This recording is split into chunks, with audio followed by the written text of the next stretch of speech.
So I was this is a video on Wonder Woman, the unappreciated superheroine icon. It's a response to Milena and and Ziploc. Now, I've just been talking about, if you watch part one of the video, do watch, it's good. I've just been talking about the fact that Wonder Woman as a feminist heroine, what does that actually mean? And I wondered why Ziploc thought that was an unappealing idea. Now, I want to really grab onto the coattails. Of all the superheroines in history, why is it that feminists have supported Wonder Woman? This is an interesting question because, in fact, okay, yes, William Moulton Marston, or Marston Moulton, rather, the creator of Wonder Woman, did very much design her to be a feminist icon, a feminist superhero, not a feminist icon. But what was it about the story? What kind of mixture? What was the kind of alchemy underlying the story of Wonder Woman that made her such an appealing character to feminist theorists? So much so that I think Marston Moulton, sorry, was very successful in his creation of Wonder Woman's mythology. So let's get straight to it.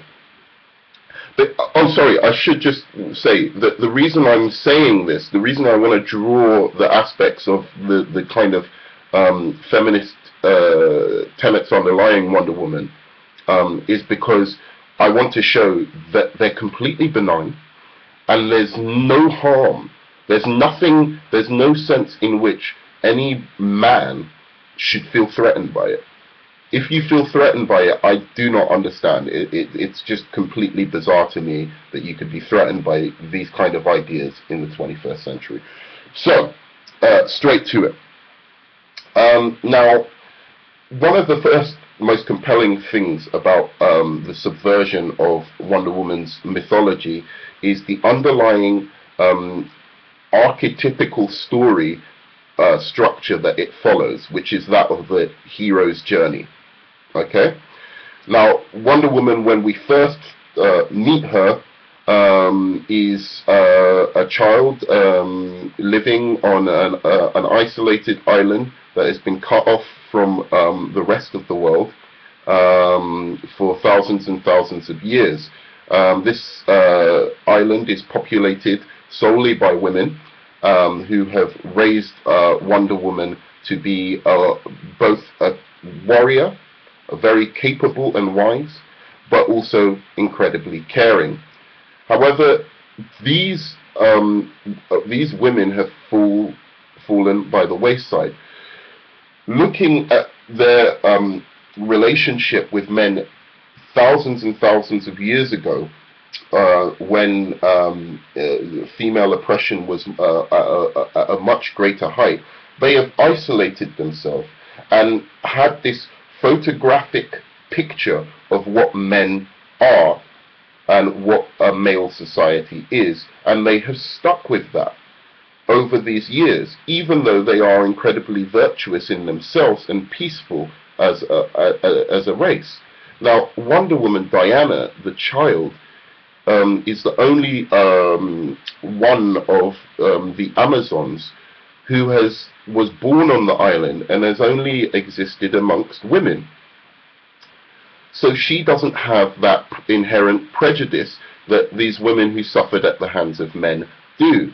Therefore, she was able to have a much more interesting and nuanced view of this island. She didn't fear the outside. She wanted to get out into the outside. She thought that maybe, perhaps, men have changed over the millennia, which in fact they have, and is very much highlighted by some of the best runs of Wonder Woman.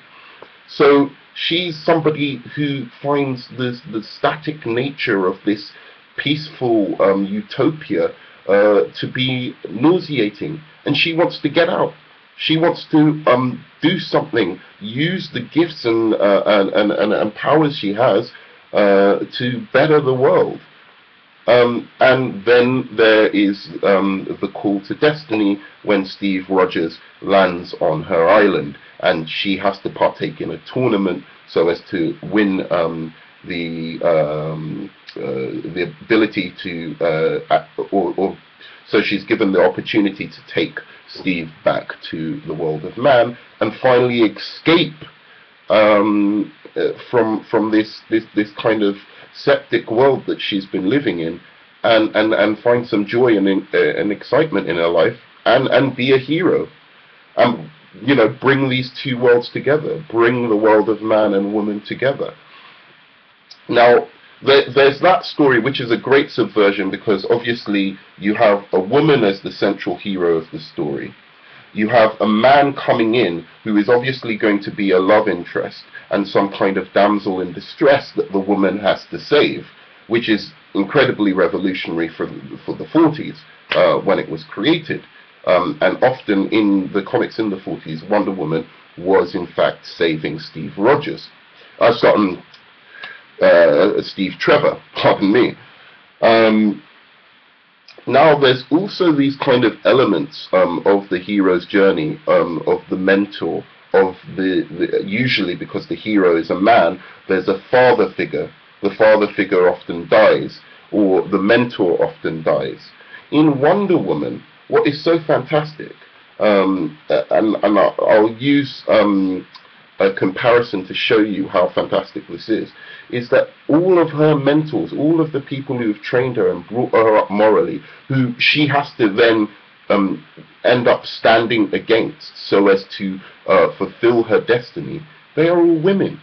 They are women who have brought her up to be caring. There are women who have brought her up to be a great warrior, and there are women who have brought her up to have to feel a sense of responsibility for their power.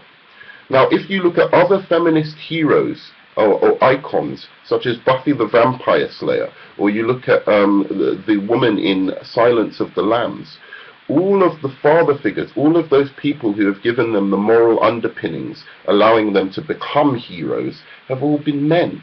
Look at Buffy the Vampire Slayer. It's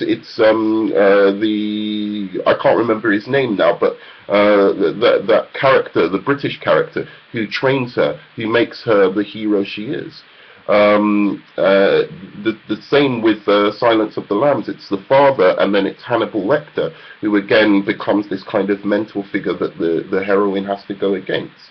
So again, Wonder Woman is an incredibly revolutionary and beautiful story of empowerment by complete self-contained empowerment by those who are often considered marginalized. I have to continue this in part 3.